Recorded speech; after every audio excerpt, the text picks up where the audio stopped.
안녕하세요. 부티비 구독자 여러분, 부동산 114 윤지혜 수석연구원입니다. 오늘 다뤄보려고 하는 주제는요, 제가 이제 부동산 114에 한 20년 가까이 근무하면서, 데이터를 이렇게 보다 보면 저는 쉽게 이해가 되는데 시장에서는 쉽게 이해를 못하는 이슈들이 있습니다. 그 중에 하나가 그 거래량과 관련된 이슈가 하나가 있고요. 그리고 최근 들어서 이제 통계적으로 들어오는 한 3년 정도 된 것 같습니다.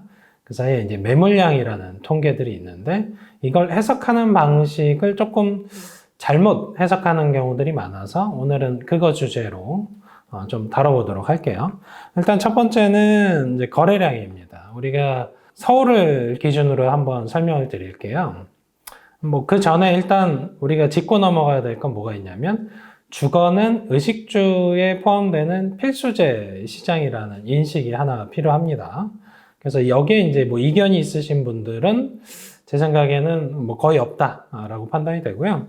근데 그 특징 때문에 거래량에서 좀 해석해야 되는 것들이 좀 달라집니다. 우리가 이제 최근에 이제 대출 규제를 하고 있잖아요.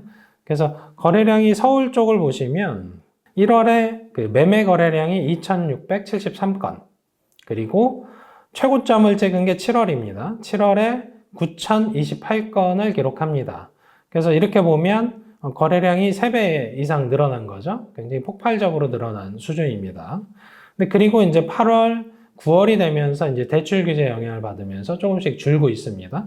근데 문제는 이렇게 그냥 매매 거래량만 보면 이게 이제 거래가 확 주니까 시장에 대한 그 이슈가 사실은 매매 쪽에서 잠재되어 있는 것들이 좀 달라지는구나 이렇게 인식하시는 경우들이 있는데, 그래서 제가 한 이틀 전에 좀 분석을 해봤어요. 제가 인식하는 것들과 실제 데이터상에서도 그렇게 나오는지 본 건데 뭐냐면 이 필수재 시장은 수요는 동일합니다.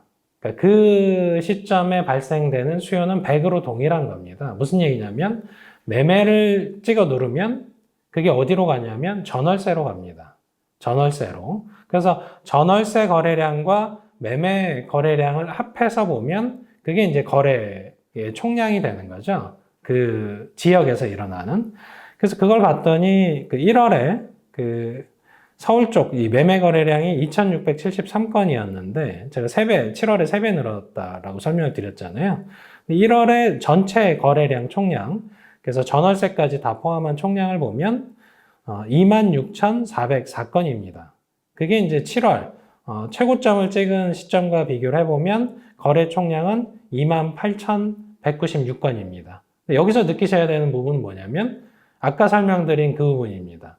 전체 거래량에는 거의 변화가 없습니다. 무슨 얘기냐면 지금 대출 거래로 인해서 이제 매매 거래가 확 줄고 있잖아요.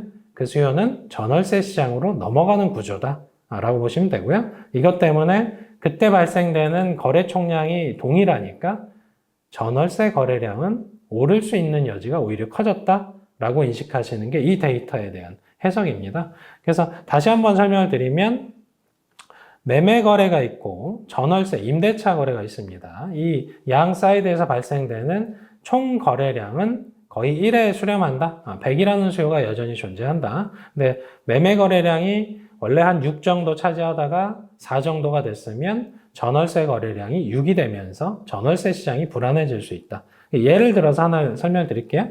지금 이제 둔촌주공 쪽에 이제 곧 입주를 합니다만 전월세 시장에 거의 영향을 못 미치고 있죠. 그래서 요게 서울시 그 전월세 시장에서 분기점이 될 거다. 이렇게 하나 설명을 드리고요. 요거 이제 그 거래량을 볼 때 좀 인식에 대한 걸 설명을 드렸다면 이번에 이제 매물량 쪽으로 좀 설명을 드릴게요. 매물량이라는 통계가 그렇게 역사가 길진 않습니다. 그래서 한 2020년 한 3분기 정도부터 우리가 시장에서 그 허위 매물, 신고제라는 것들을 시행을 해요. 그래서 2020년 통계부터 이렇게 쭉 보시는 게 좀 유효하고요. 그래서 쭉 보시면 되게 특이한 현상이 하나가 있습니다. 뭐냐면 매물량 자체는 역대 최고 수준에 있습니다.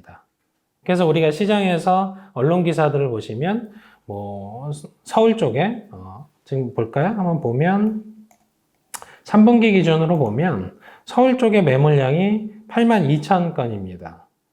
그래서 작년 1분기 기준으로 6만 건이었으니까 2만 건 이상 늘어나 있잖아요. 근데 가격은 오히려 올랐죠. 여기에 대한 해석입니다. 매물 거래량은 총량은 늘어났는데 왜 가격은 계속 오를까요?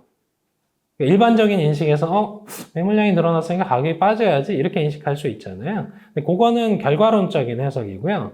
매물량이 많다고 가격이 빠지진 않습니다. 그 이유를 하나 설명을 드리면 예를 들어서 설명을 드릴게요. 우리가 시장의 시세라는 게 있잖아요.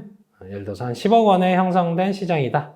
서울 아파트를 기준으로 하게 되면 그 정도 되는데 이 매물량이 나와 있는 물건에 얼마에 몇 건이 나와 있는지를 이 통계로 볼 수가 없습니다. 무슨 얘기냐면 10억 원이라는 시세가 형성이 되어 있는데 나와 있는 매물이 11억 원, 12억 원이면 가격이 안 빠지겠죠. 그걸 설명을 드리는 거예요.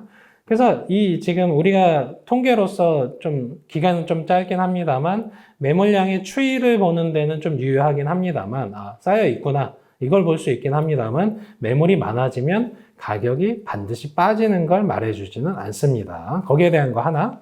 그리고 또 하나 설명을 드리면 지금 매물량 수준이 일정 수준에서 정체가 되어 있습니다. 지금 올해 들어서는 거의 미동이 없어요. 무슨 얘기냐면 나올 물건들은 웬만큼 다 나와 있다라고 인식하셔야 되는 시점이 된 거고요. 거기에 해석을 좀 또 오해해서 하시는 분들이 뭐가 있냐면 이 매물량이 제로가 돼야지 가격이 본격적으로 회복될 수 있다라고 생각하시는 분들이 있는데 매물량 추이를 보시면 2020년과 2021년은 가격이 급등하던 시기거든요. 수도권을 기반으로 해서 한번 보겠습니다. 수도권이 현재 매물량이 27만 건 있습니다. 그러면 2020년에 가격이 상승하던 시기의 매물량과 이제 비교를 해보는 거죠. 그때 당시 한 15만 건 정도 있었습니다. 무슨 얘기냐면 27만 건이 15만 건 이하로 떨어지면 가격 회복 속도가 훨씬 빨라질 거다에 대한 인식을 좀 가지시고 시장을 보실 필요가 있다라는 걸 설명을 드리고요. 이렇게 이제 동일한 데이터를 가지고도 기존 인식에 대한 것들이 좀 잘못되어 있으면 해석을 좀 이상하게 결론 내는 경우들이 있습니다. 그런 부분들을 향후에도 주제로 잡아서 좀 잡아드리도록 하겠습니다. 오늘 주제는 여기까지 하고 마치도록 할게요. 감사합니다.